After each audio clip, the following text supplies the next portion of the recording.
I did turn 37 years old today, and so, birthdays are a great time to reminisce, right? It's a great time to get a little nostalgic for, your youth during simpler times in a simpler world.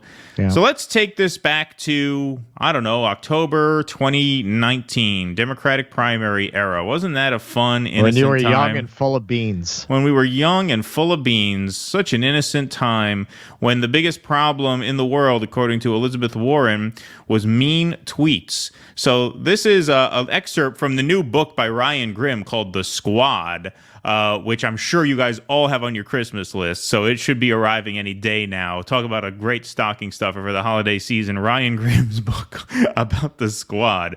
But according to this book, Elizabeth Warren tried to convince AOC not to endorse Bernie Sanders in 2020 by compiling top Sanders backers' mean tweets, according to the book.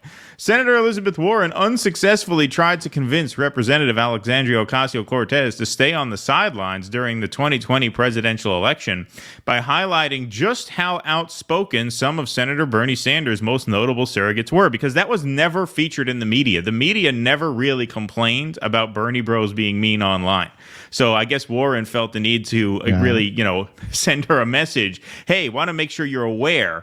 Warren was able to read Ocasio-Cortez's hesitation, and she made the case to her that endorsing Sanders would be a mistake because of the divisive surrogates like Nina Turner around him, journalist Ryan Grimm wrote in his new book, The Squad, AOC, and the Hope of a Political Revolution. That's the name of the book. According to the new book, Warren herself directed that a long list of mean tweets to be compiled into a dossier that her staff then sent to Ocasio-Cortez. She actually had her staff go through and pick out mean tweets and put them in a huge list. Make sure you remember the one where Pat the Birder tells Peter Dow to suck his nuts. That's a good one. Don't leave that one out. Make sure she sees that. She had her staff send AOC a long dossier of mean tweets from aides and surrogates like Turner, David Sirota, Brianna Joy Gray, and Sean King, Grimm wrote. Ocasio-Cortez herself was privately concerned about Bernie Bro's reputation that swirled around some of Sanders' online supporters. During the time in question, Sanders and Warren were fighting to become the lead progressive alternative to then former Vice President Joe Biden. Warren, just weeks before the Iowa Democratic caucuses, would later accuse Sanders of privately telling her that a woman could not win the presidency. We all remember that. Sanders has vehemently denied he said such a thing. The tweets did not deter AOC, who volunteered for Sanders' 2016 presidential campaign before her earth-shattering rise to power. What do you mean, her earth-shattering rise to power? Oh, you mean 2016 campaign. Got it. I was about to say, what power has she risen to between when she's gotten elected and now? She's lost power since then. Yeah, they went from the, what's the name of the place she bartended? Oh, it was in Flatiron, right? It was right near Union Square. Yeah, it's like right by that famous bakery. Yeah, exactly. Yeah, I forget what it's called, but it was right near Union Square, not far. Her 2020. It's not Tortilla Flats, but I always want to say Tortilla Flats. No, Tortilla Flats is in the West Village. It's something very similar to that. Yeah, Tortilla Flats, that's in the West Village. That's on Washington Street, I think. Her 2020 endorsement of Sanders provided a major boost for the Vermont lawmaker's campaign, who was in a hospital bed at the time. Don't forget he had a heart attack. Biden, who posted poor showings in earlier states, would later use the South Carolina primary, blah, blah, blah, to springboard back in the race and ultimately clinch the nomination. Yeah, we remember that. It's unclear what tweets were highlighted in this dossier. The four Sanders supporters in question were known for hard-nosed statements. Turner, a former Ohio State senator, later had some of her rhetoric turns against her. That's the half a bowl of shit comment in a congressional race that highlighted how she said voting for Biden would be like eating half a bowl of shit. Neither AOC nor Elizabeth Warren responded to insiders' request for comment. Well, that's a nice, juicy gossip story. I hope Ryan Grimm is really satisfied that he got this book out, the access that he needed to write this book. I'm sure that's totally worth it in his mind for justifying their breaking up of a railroad strike. Remember when they broke up the railroad strike? He was out there defending them about how they did the best they could, and they were responding to the wishes of the rank and file, and we're like, why the hell is he going out of his way to defend the squad here? Well, I guess maybe this is why, because he was writing a book and he needed the access. Go ahead.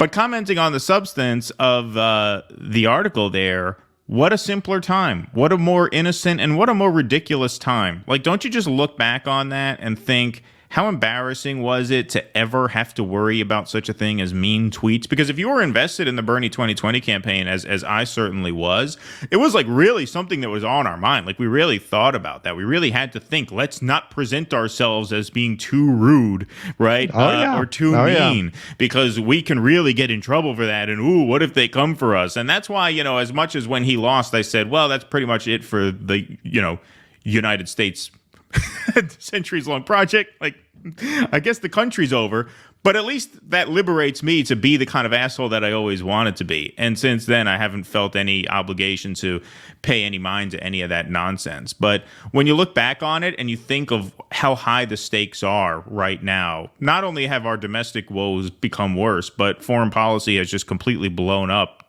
in apocalyptic ways.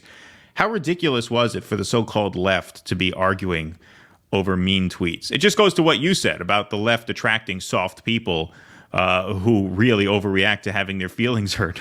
And that's what made up so much of that movement and those surrounding it. Well, I am going to, because of that Blockbuster interview that Jimmy recently did with Catherine Liu, I've been reading this book. I'm going to don my glasses for this. So she talks about Elizabeth Warren by way of talking about the PMCs that she represents.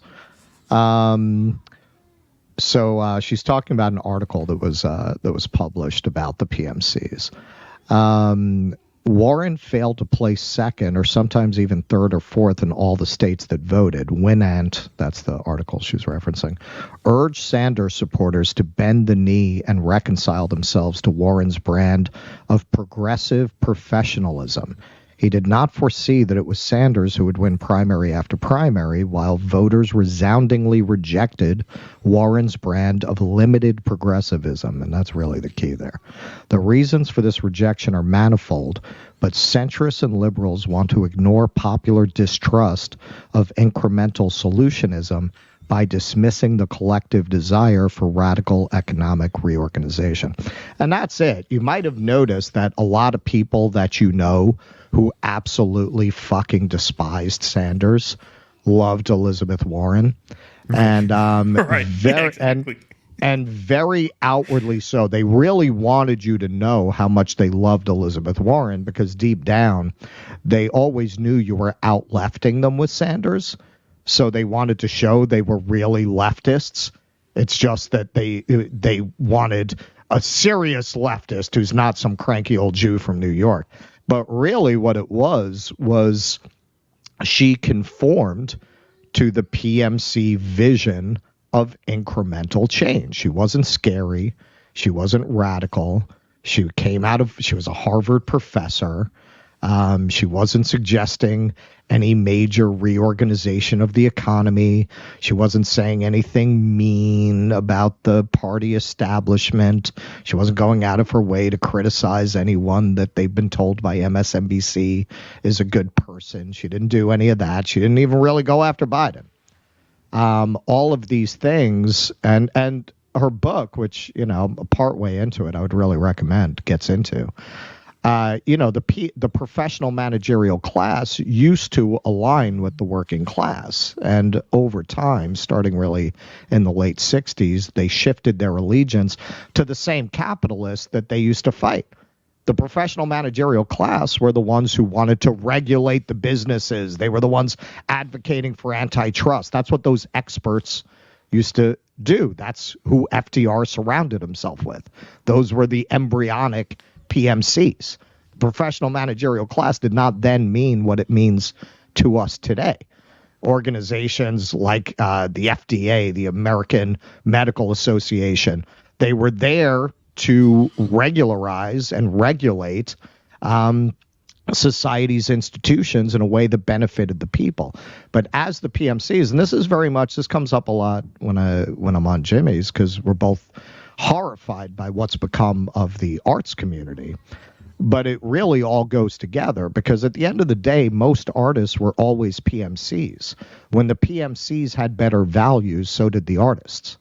As the PMCs have shifted and become allies of the capitalist class, whose way of expressing their politics is largely through consumer choice, the artists have followed suit. And as the PMCs have become stomach churning, so has the arts community, because that's always been the soil that most of them spring from to begin with. It just wasn't as stomach churning when the PMCs were more tolerable.